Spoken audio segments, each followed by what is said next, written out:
this presentation or variations of it every year, right in the beginning of October.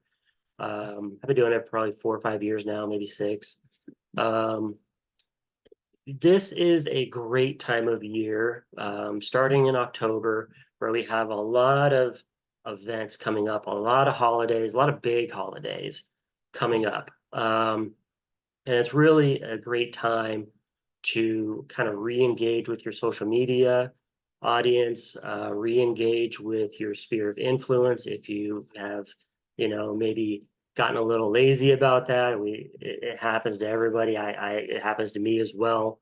This is a really good time to kind of reconnect and re-engage and let that carry you through into 2025.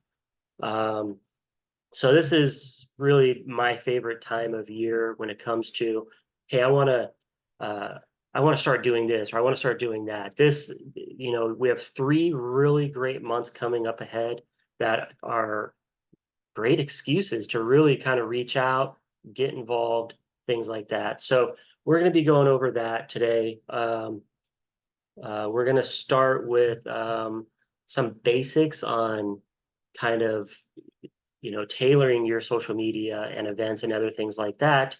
But first, I'm curious if you can post in the chat, or if you want to raise your hand and talk, where your last transaction came from. Because I'd like to see, somewhat of a poll of where everybody's getting their deals. Are you getting them from friends and family? Is it from cold calling? Are you doing open houses? Just where did your last transaction come from? And then we'll check that out. So first, I'm going to start with a graphic that I came across just to share some information about where business comes from as real estate agents. So it looks like about a quarter of the buyers and sellers, almost evenly, find their real estate agents through family, colleagues, social connections. And truthfully, that's what I hear a lot of the time. When I'm talking to you, you say, I got referred this listing, I got referred this buyer. That is truly one of the best sources is your sphere of influence. So we're going to focus on that a little bit today. Now, what's interesting is if you look at millennials, most likely they're going to turn to a friend, neighbor, or relative, almost 60% of them. So, and they are soon to be the biggest housing buyer market. If not, they might be already. They are definitely coming in strong. They are one of the biggest segments of real estate transactions right now. So, reaching out through your sphere of influence, this is where they will find you, and this is who they will be asking about you. So you want to be that go-to referral agent, or that agent that is top of mind with your sphere of influence, so that you can get referred out. We've all seen this one quite a bit. Past customers. So 10% of buyers use agents or brokers with past experience. 23% sellers connect with agents with past experience.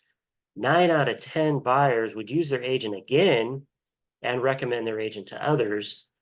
So this is why referrals are so great, is because if you stay connected with your sphere of influence, you have a high likelihood that not only they will use you again, but they're going to refer you out. And, it happens all too many times where if you've been in the business a number of years, you sell a certain home, and, we automatically think that our buyer is just going to reach back out to us as a seller down the road.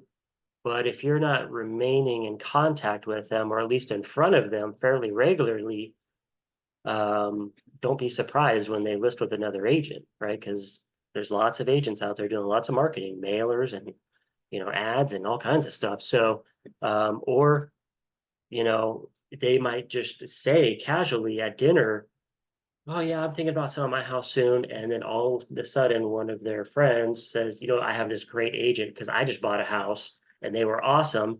Here's their number. And all of a sudden, now they're using this other agent and they've completely forgot about you. So you don't want to be that person or that agent that is losing business that is super easy to get because 9 out of 10 of them would use you again. So we don't want to lose out on easy business. Um, Professional referrals. I see a lot of referral agreements from a lot of you all the time, which is great. You're getting business in, you're sending business out to other states and things like that, and reciprocating. So 92% of buyers who finance their home with mortgage get pre-approved first, obviously. Builders, if you haven't been looking at new construction with your clients, I would suggest that because almost 40% consider new homes when they are looking for a new home. So take a look at the new homes, especially the millennial buyers and things like that. They want new stuff. They have a certain idea of what their home should look like in their head. We're talking about the HGTV generation, and you know, we all know what they want. We see these flip homes and these new homes, and that's their expectation. So if they can get that with new construction, they're definitely interested. Let's look at see where some of the business came from.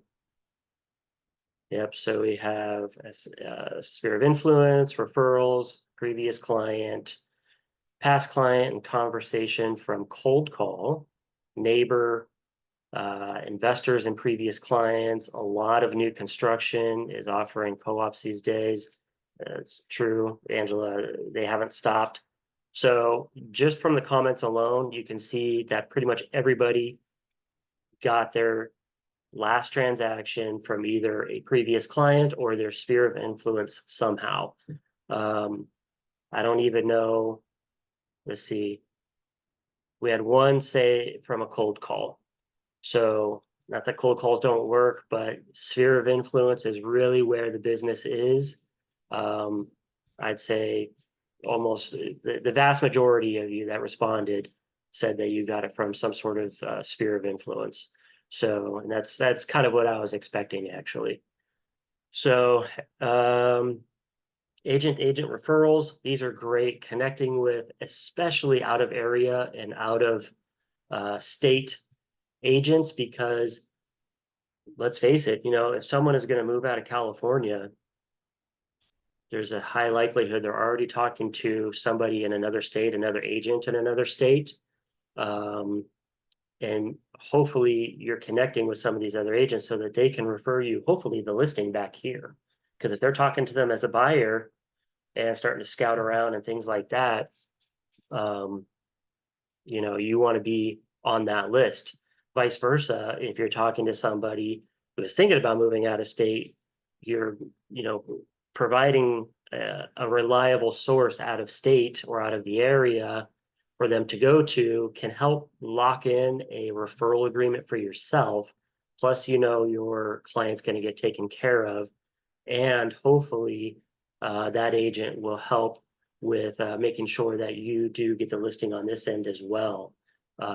So look at those as well. And I do see some real estate agents that they're really working diligently with out of area agents to refer business back and forth. So it's a great source of business. Social media, marketing and advertising, posting videos, 45% Gen Z and 41 of millennial buyers find recorded videos of homes very or extremely important. So, if you are not on social media, consider YouTube. YouTube is considered social media, but, posting your videos there, optimizing them a little bit. There's lots of information out there about that. I can also help you with that a little bit.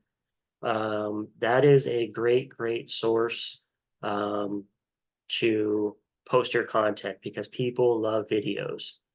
They want to see homes, they want to see neighborhoods, they want to see communities, and they love watching that stuff. Direct mail, print ads. You know, we did a webinar a while back about, mailers aren't dead. And what do you know? About 21% of business is coming from mailers. Site content, this is, I'd say not a lot of realtors are doing this these days. Not at a high level anyways. Some are, but I think the segment has really shrunk down a lot, because I think a lot of real estate agents feel like it's kind of hopeless, because there's the big portals out there that will always be first on Google and things like that. But there are ways to beat that, and site content with a blog and things like that can really, really. It's a long game, but it doesn't cost any money. It's just time. So putting together decent articles and things like that, and that is something that I do know something about. So if you ever want to get into that, let me know. Reviews, always have something for reviews, because if you are marketing at all, anywhere, social media, if you're doing mailers, if you're doing ads, anything, a lot of times the first thing they will do before they even call you is they will Google your name and see if you have reviews or not. So I personally use Google My Business, but wherever you are basically advertising is where you should probably put your reviews.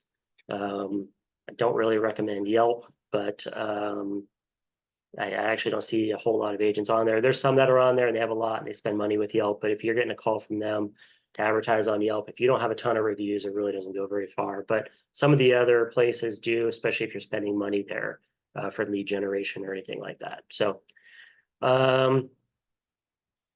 let's get into some of the other stuff. So the last quarter of the year is really the best time, like I was saying, to get going with your marketing. If you started out the year strong and kind of petered out, now's the best time to get back into it. So that way there, you're not starting in January. You want to already be rolling in January so that you're closing sales in January from stuff that you're doing today. So if you start today, obviously this all takes a little bit of a build, but at least you already have momentum going into the year instead of starting the year with no momentum. So I want to touch on audiences real quick. You should really have, if you haven't heard of what an avatar is, it's basically what's your ideal customer, and when I ask that question, I guess what comes to mind when I say what's your ideal customer? I see a lot of agents say anybody that's willing to buy or sell a house. Okay, great. Yeah, we all want to make the sale, of course, but that's if you're doing any sort of advertising and you're trying to make it appeal to everybody, what happens is it actually is less effective. And then you end up really getting nothing because your marketing is not resonating with anybody very deeply. So what you want to do is figure out who your ideal client is. Where do they live? What's their age range? What type of homes are you trying to sell here? Things like that. And that's who you want to speak to in your marketing. And you can start obviously duplicating this out once you have one going, but your marketing really should have a direction on who you're speaking to if you're doing any sort of videos or online posting or anything like that. Otherwise, it's probably going to fall flat and then you're going to be frustrated. So you really want to sit down and write it down. Who's my ideal client? Where do they live? And who do I want to talk to in my marketing pieces? So, like I said, broad targeting is one of the major marketing mistakes, which result in real estate agents trying to attract everyone and ending up attracting nobody. It also results in increased ad spend and mismanaged time and energy.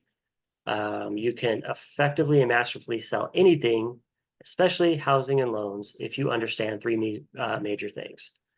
Know who your ideal customer/audience is, know where they are, and know what kind of challenges they face. Trying to speak everyone's language actually results in you connecting with less people.